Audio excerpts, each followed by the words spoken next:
मुज़म्मिल हमारे साथ हैं।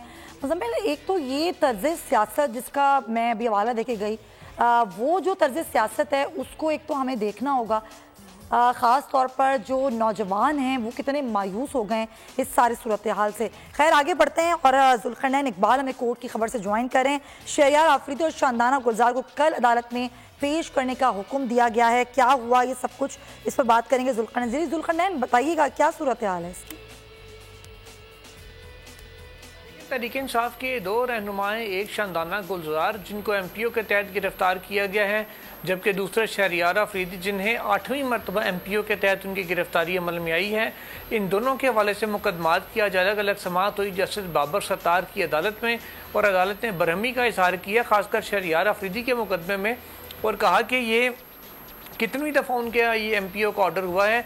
तो जो उनके वकील हैं शरीफ अफजल मरवत, उन्होंने बताया कि 7 जो उनके ऑर्डर्स हैं MPO के वो कलअदम करार दिए जा चुके हैं आला अदलिया की जानिब से, और ये 8वीं मरतबा हुआ है कि उनका ऑर्डर आया है, उनको गिरफ्तार दोबारा से MPO के तहत कर लिया गया है। इस पर अदालत ने जो डिप्टी कमिश्नर इस्लामाबाद हैं उनको अदालत ने कहा कि कल वो गुज़श्ता 3 माह में जितने भी उन्होंने ऑर्डर जारी किए हैं MPO के, उनका रिकॉर्ड लेकर पेश हों। साथ ही साथ अदालत ने चीफ कमिश्नर इस्लामाबाद और SSP ऑपरेशंस इन दोनों को शो कॉज नोटिस भी जारी कर दिए हैं, और इंदिया दिया है कि इनके खिलाफ तौहीन अदालत की कार्रवाई की जाएगी कि जब एक मरतबा MPO का ऑर्डर इनका कलअदम करार दे दिया गया, उसके बाद दूसरी दफ़ा किस तरीके से जारी किया गया।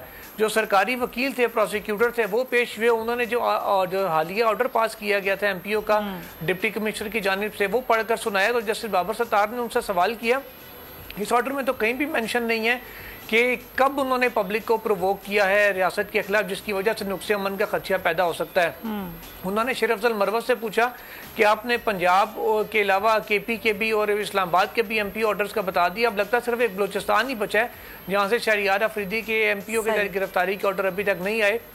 इस पर शरीफ अफजल मरवत ने कहा कि सिंध और बलोचिस्तान सिर्फ ये 2 जगह रह गई हैं जहाँ से अभी तक शहरयार आफरीदी के ऑर्डर नहीं आ सके। अब कल शहरयार आफरीदी को तलब के साथ ही साथ शानदाना गुलजार के केस में भी अदालत ने IG इस्लामाबाद को ज़ाती हैसियत में तलब कर ली और कहा कि वो पुलिस अफसर जिसने ज़िले इंतजामिया को मालूमात दी थी शानदाना गुलजार के हवाले से कि वो नुक्से अमन का खदशा पैदा कर सकती हैं, उसको भी कहा कि हर हाल में अदालत में अपनी हाजिरी यकीनी बनाए। ठीक है, बहुत शुक्रिया आपका ज़ुल्क़रनैन इकबाल, इस सारी सूरत हाल से आप आगाह कर देना।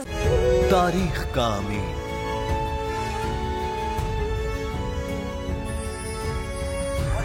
आजादी की अलामत,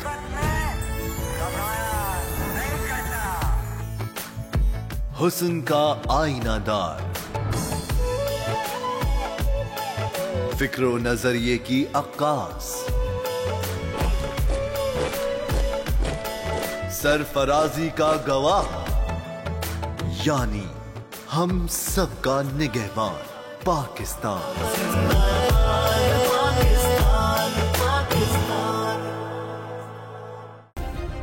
सब्सक्राइब करें और बेल दबाएं ताकि कोई खबर रह